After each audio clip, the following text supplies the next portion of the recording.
The kind of car you drive speaks volumes about you. For instance, I drive a Montero, family-oriented, responsible, sensible. I don't know about that.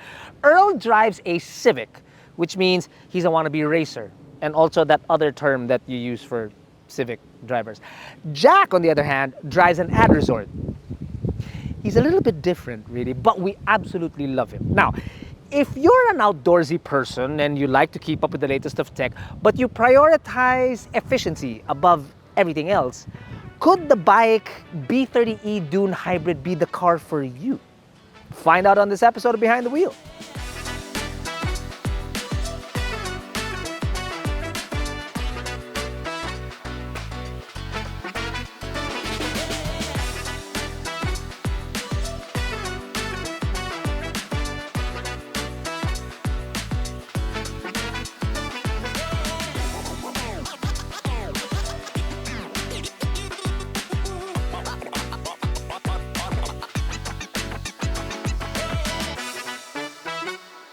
Let's start with its price. Whip out the AutoDeal app, available on iOS and Android, by the way, and it will tell you that the BAIC B30e Dune all-wheel drive is available at 1,888,000 Philippine pesos, which is a pretty neat price considering the size of the vehicle, its power, it's a hybrid, and it's an all-wheel drive system. Now, we've covered the B30e before in a walk around, but also spent a lot of time, and I do mean a lot of time, with this car because we took it out all the way to Sagada for our holiday special.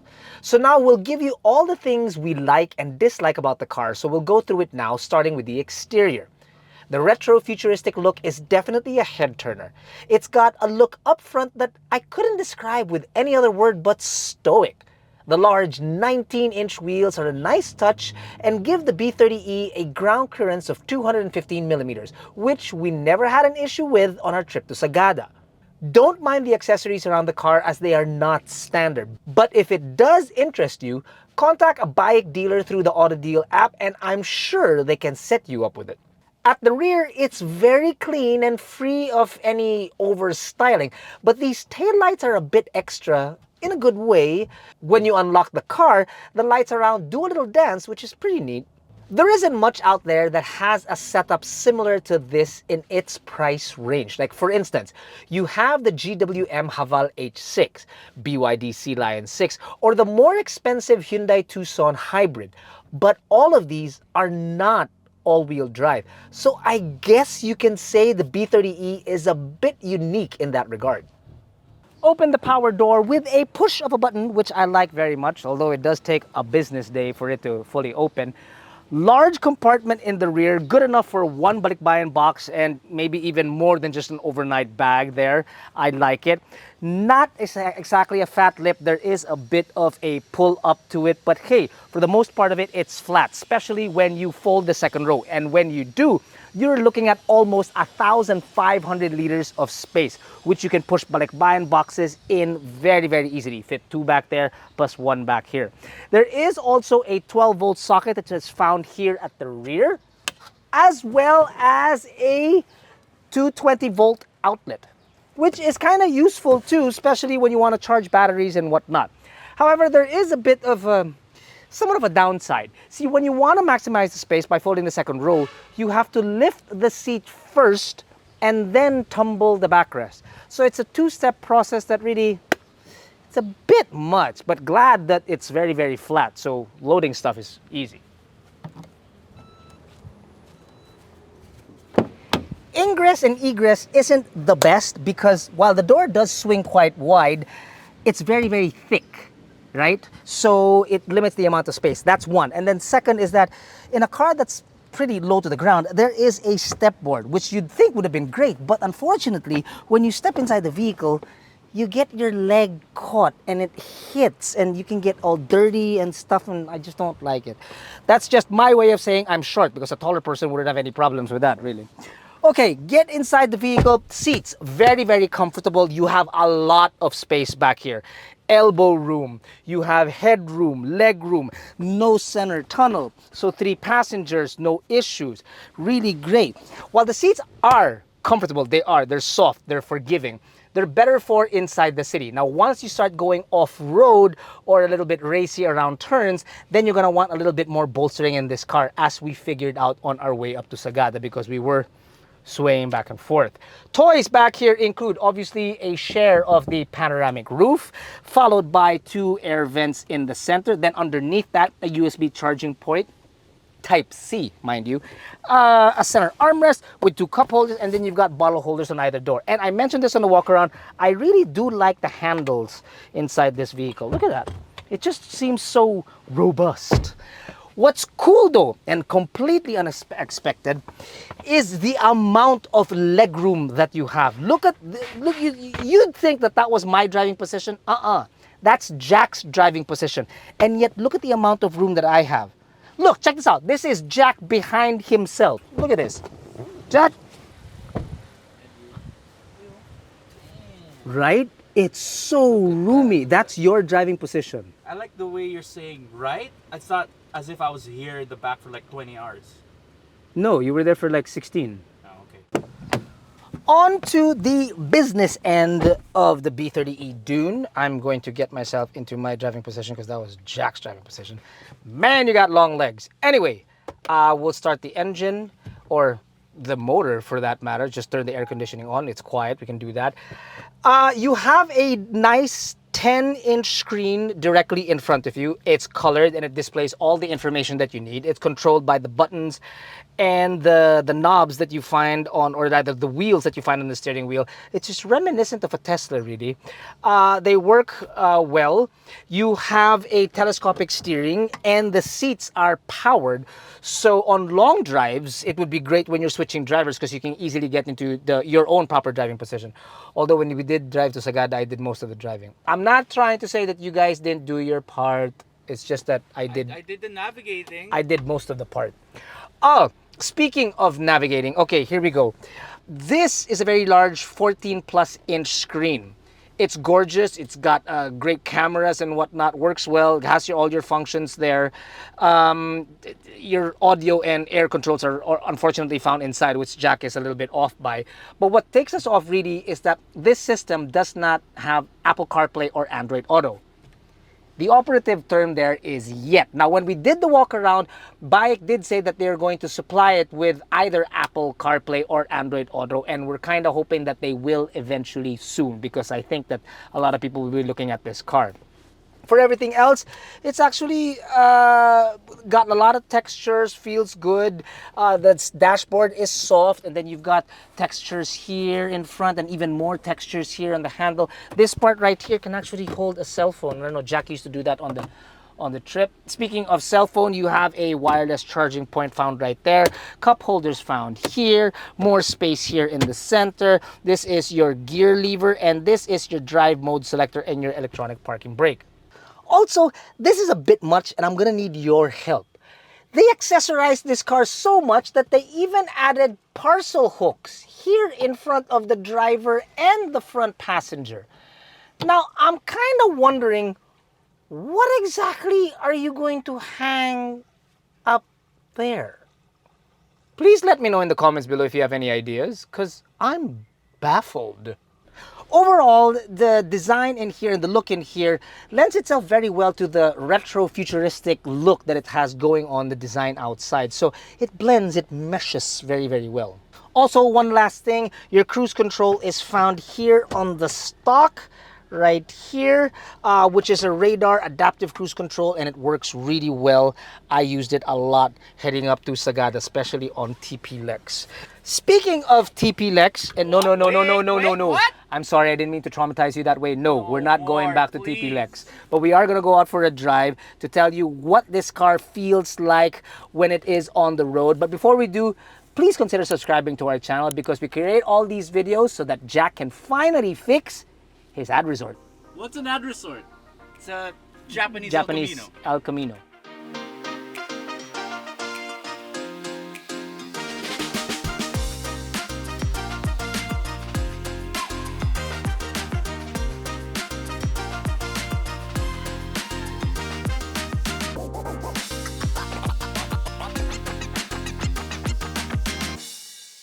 power comes from a 1.5-liter gasoline engine mated to a 2-speed dedicated hybrid transmission. And on paper, BAIC says that this B30e comes with 403 horses and 685 newton meters of torque. I'm being real, and to be honest with you, that really caught us off guard because we were kind of doing a double take on the paper when we were reading that. But I will say this about the car: it is very, very brisk. Overtaking on uphills, on the highway, provincial roads, not a problem with this car. It puts the power down very, very good. If this car had an ace up its sleeve, it would be that. The drive of the transmission and the power of the engine combined. Like, look, we traveled over 1,000 kilometers inside this car going to Sagada. And if you haven't seen that video, by the way, the links are somewhere down below. We had a lot of fun. But what it does so well is that it feels like this car is not a hybrid at all. It feels like the car drives like an electric vehicle, because when you put the power down, it's very smooth and it just keeps going. There is no second guessing. There is no transmission lag or turbo lag or anything. It doesn't drive like a hybrid. It feels like it moves like an EV. Fuel efficiency is something we were kind of hoping it performed a little bit better. But considering that it is a cube or a box, that's where we were like, okay, I think that's pretty decent. Because in the city, it does about 10 kilometers per liter, which is not bad. On the highway, a little bit better at 16 kilometers per liter.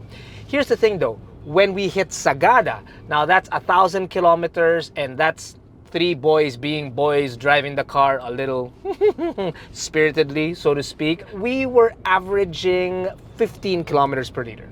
And that's not just one person driving. That's 3 feet. That's Jack's foot, that's Earl's foot, and my foot. So combine all of that with the way each and every one of us drives very differently.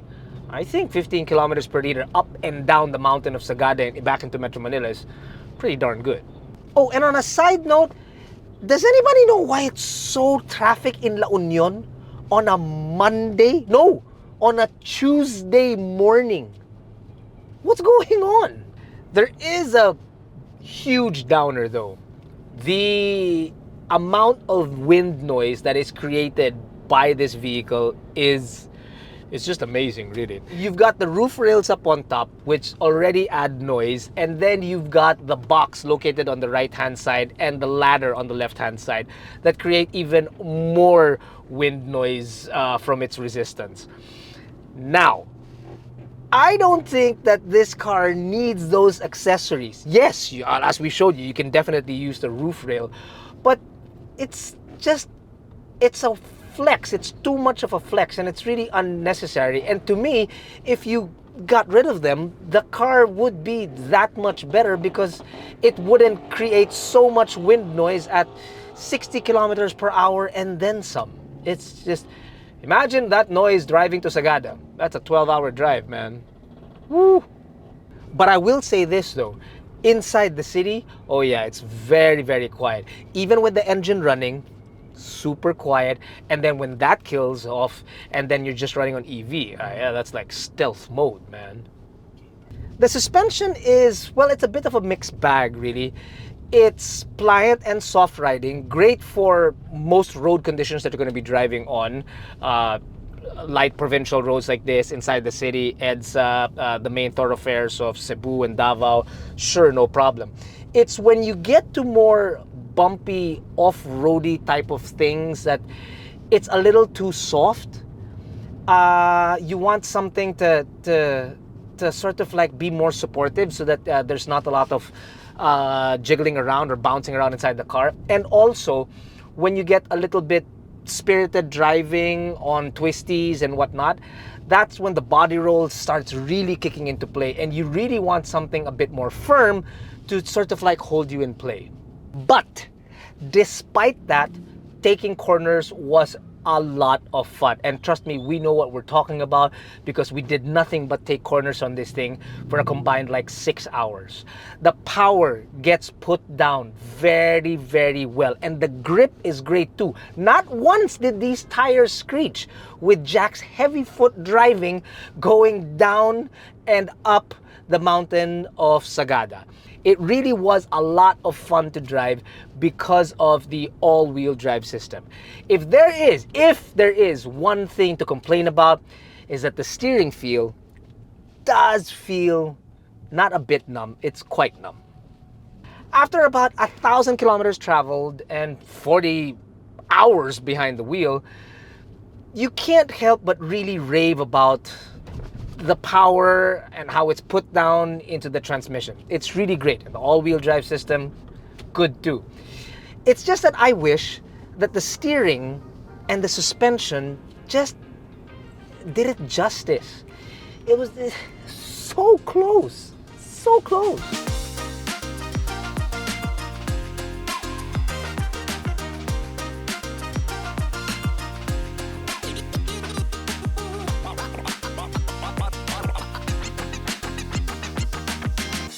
The BAIC B30e Dune Hybrid, that's a pretty long name, is most definitely a lifestyle crossover. And when I say that, I mean that it ticks specific boxes for specific people. But that's not to say that it can't appeal to a wider audience, because it most certainly can. It's just that I wish they would update certain things like the Android Auto or the Apple CarPlay, which they say that they would, and we're just waiting on that. Maybe better feel from the wheel to the steering wheel, and updates on the suspension as well. I feel like this car it's like an update away from taking it from what already is essentially a good car to something even better. And really, they could and should start with the Apple CarPlay. Or Android Auto, because it's not just for Jack, it's for me also.